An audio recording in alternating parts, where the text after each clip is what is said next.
Hey guys, welcome back to Buddy Fellows. Today I want to talk to you about this projector speaker, and I just got this from the barn that had my really terrible old projector in it. But the only good thing about that projector was its cover was this giant amazing speaker, and since this has better audio control on it and this plugs into that, I figured I'd test it out. By the way, I haven't used this speaker at all in about 2 years. Yeah, 2 years. 1.5 maybe. But right now I am going to test it out just on any old film. So YouTube copyright claims me for this. Yeah, wouldn't be surprised. By the way, I had my braces off, and when I got my braces on, that was a big deal for the channel. It hurt so much I couldn't even eat. It felt like my teeth were gonna fall out. And I announced that on the channel. I was like, this is gonna affect my filmmaking, because you don't want to see me in a movie with braces on. It just looks weird, and I feel like it really is negatively affect my filmmaking, which is a real shame, because like all my movies, my past like 2 or 3 movies have been acceptable, but you know, whatever it is. Yeah. Let me check something.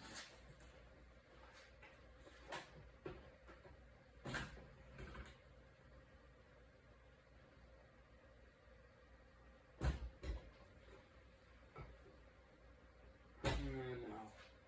I thought that the speaker here would be compatible with my 8mm.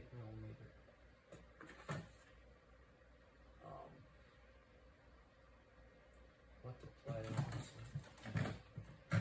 I feel like the audio on this one sucks, at least when I put through this projector. So I'm gonna see if there's any improvements or any even more disapprovements somehow.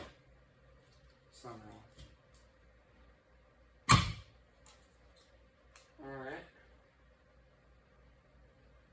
This is a really terrible Marx Brothers just little clip, because they had to do the clips. You know, Castle Films wanted to make more money. Castle Films got way too much. I'm gonna be honest. They had way too many brands that they could just, terrible, just to what they did. Oh yeah, turn this off.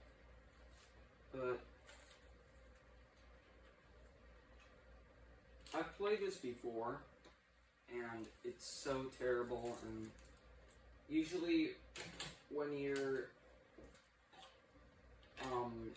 taking recording with your phone on films like this, even on good films, they're gonna look kind of bad, and you'll have to edit the video through CapCut or something. And this couldn't be. Yep, it's on.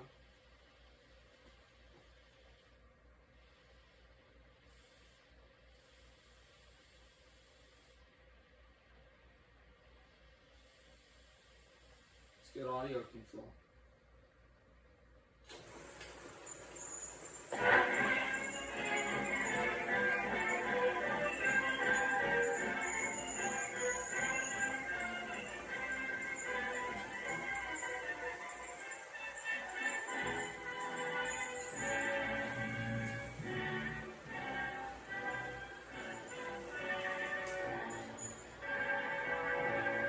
Listen, this place is terrible.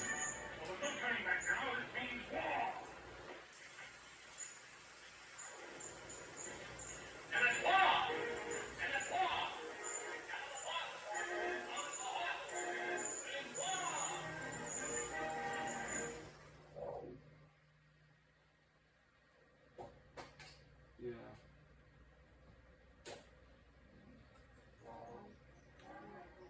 This is my favorite thing to do.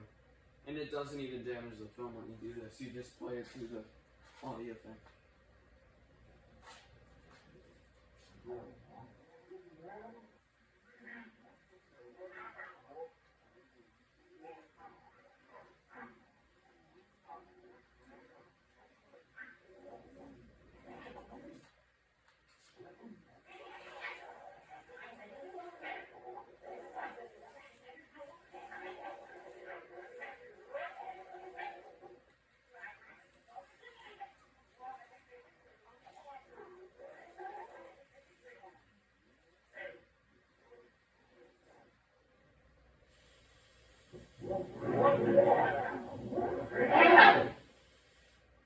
That's hilarious. But in case you don't know how you take out a film is you just stop it. Just take it out really easily. Well, it's there. You don't have to cut it out. You don't have to do anything.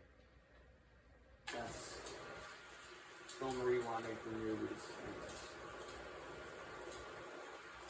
The thing that I fear the most on this projector in rewinding is if you're rewinding a film and you're rewinding it, you're using your thumb to keep it taut in the reel, because if not, it's going to be loose and there's going to be like a lot of stuff in it. You'll have to pull it out like that and spool it by hand, and that creates scratches in the film.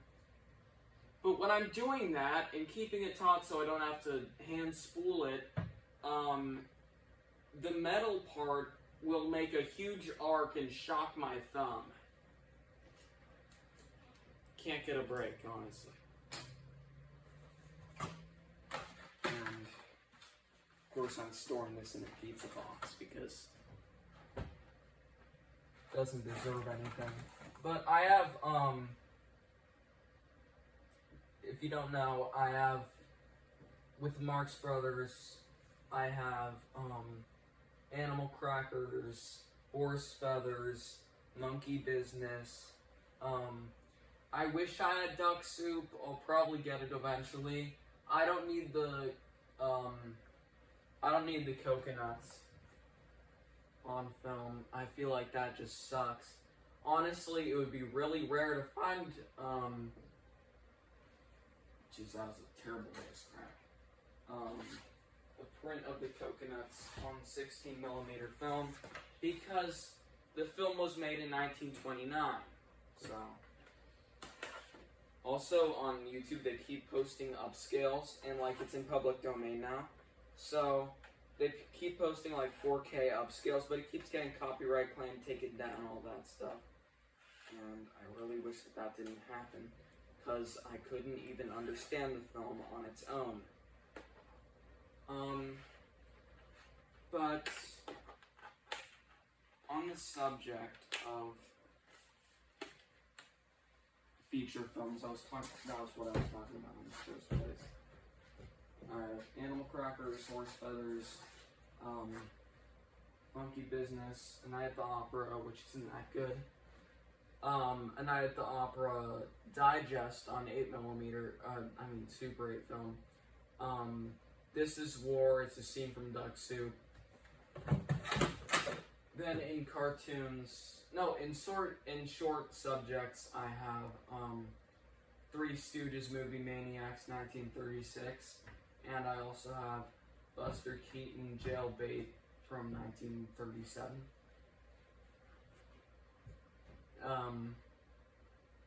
Then I have cartoons. I have Drafty Daffy. It's a orange/pink print. Woody Woodpecker, Barber of Seville. which I had to cut because that stupid projector ripped it up. So I only have the song part, the intro and song. Fairweather Fiends, with Woody Woodpecker. Heckle and Jekyll Free Enterprise.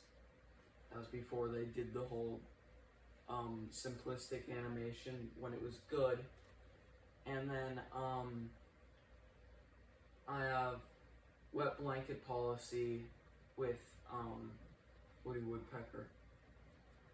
But I would get a better print of Animal Crackers because it's, you see, it's a like 4th generation dupe print. So that means it looks all like 10 times the flickers, 10 times this, 10 times that. I've got about 2 chances to get a better quality version, but those are like $800, and I wouldn't spend that usually, but I might spend that just to get a better print of Animal Crackers. But the reason why I don't try to spend a lot of money on film was because the Night at the Opera thing, it has like probably 50 splices on one reel. I bought that for $600, and the print quality isn't amazing. It's not as bad as Animal Crackers. The sound is pretty good, but like Animal Crackers sound sucks. So with Animal Crackers, print quality sucks, sound quality sucks, everything quality sucks. Yeah. With Monkey Business, it's okay. There are a few slices, a little bit more than I wanted. Maybe more towards the credit scene because it has another Paramount logo from a past film. Just another Paramount film logo spliced on it. Totally different music. Totally different print quality. Just had to get it on somewhere. And like, the titles are rearranged, so it's like different characters' name and like who it's played by at just different times. It's like strangely edited. But the rest of the movie's amazing. I love it. Then Horse Feathers is by far the best. It has tremendously amazing print quality, sound quality's good, contrast is good, crystal clear, sharpness, it's amazing. But I'm gonna do, I heard that you could get a small sheet of,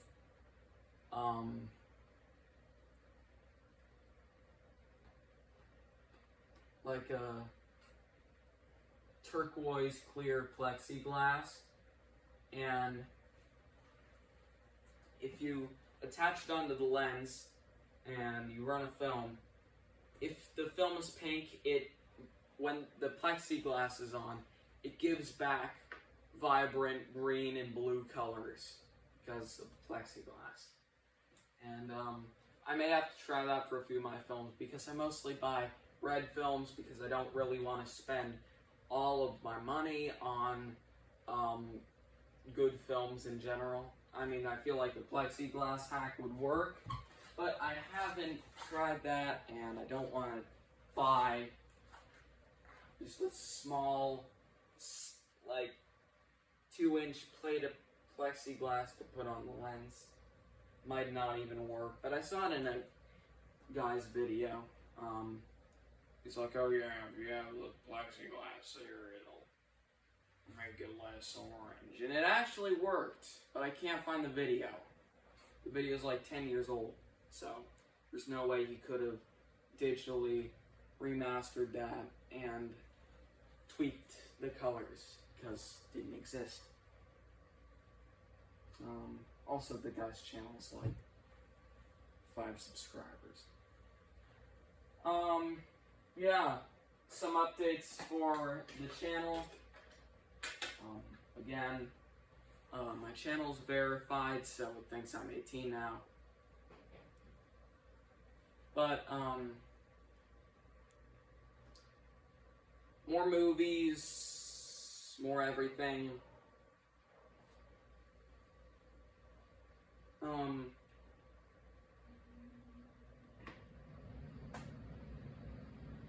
That is so loud.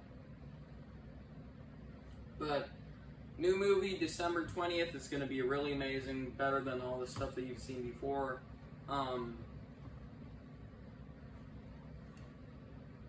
Yeah. Then, laying low with the uploads here. I'm doing a lot better than last year with the uploads, because last year I only uploaded like 5 videos between mid-August and December. So December will be daily uploads, but here I'm trying to do like once a week, twice a week. You know.